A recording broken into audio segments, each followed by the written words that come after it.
her life looking at her mother in person than just about anyone, and even she had to agree. Her mom was seriously, jaw-droppingly, is that humanly possible, gorgeous. Day or night, made up or fresh-faced, bedhead or updo. No matter how few hours of sleep she'd had or how annoyed Lizzie was with her, Katia Summers was never not breathtaking.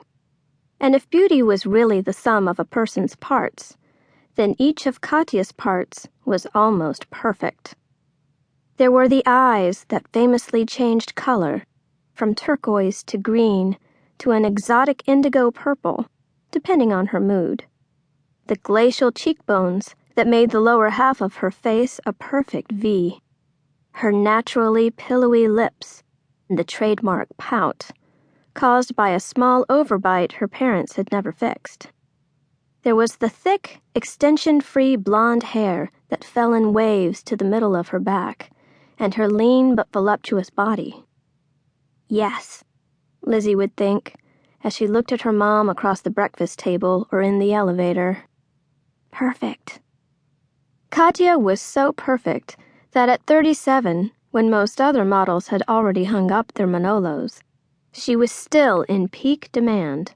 She starred in the ad campaigns of at least one A-list designer each season, did spreads in the biggest issues of Harper's Bazaar, W, and every country's edition of Vogue, served as the face of Lete Cosmetics, and once a year graced the cover of GQ or Details, covered by nothing but a macrame bikini bottom and her own strategically placed hands. And now she was about to make the career leap that only a precious few supermodels could even attempt, let alone pull off. She would go from supermodel to supermogul. Clothes, perfume, housewares. Katia would design it all. Katia Coquette, a French-inspired, read extra sexy, lingerie line, was just the beginning. And from the sight of the press clamoring to take her photo and the fashionistas watching Katia with approval, Katia Coquette looked like it was going to be a huge hit. Checking her watch, Lizzie walked over to the open bar. It was already past noon, and she'd told her best friends, Carina and Hudson, that she'd meet them by 1. School started tomorrow, which meant that today they would grab something from Pinkberry, stroll through the West Village, and catch up on their summers. Their last day of summer ritual. Since nursery school, Hudson and Carina had been her best friends. Lizzie thought of them as the Brita filters for her life.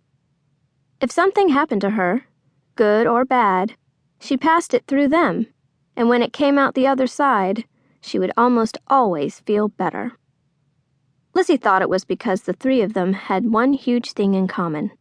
They each knew what it was like to have a life divided up into 2 parts, public and private.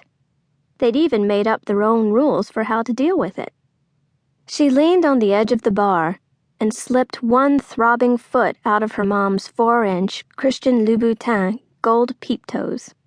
She knew that Louboutins were supposedly the best shoes in the world, but they pinched her feet and crunched her toes. She much preferred her thick-soled, extremely comfortable $85 Steve Madden platforms, but Katia had vetoed them for these kind of events. Ah, she said, stretching her toes. Nearby, a bartender sliced lemons on a cutting board. "Feet hurt?" he asked. He looked like he was in his early 20s and had one of those little patches of hair on his chin. "I don't know how people wear these things," she said.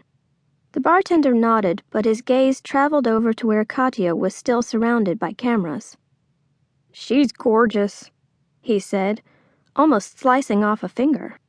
"She's even hotter in person." Lizzie looked over at her mom, still posing. She couldn't resist. "That's my mom," she said. The bartender's mouth opened as he looked back. "That's your mom?"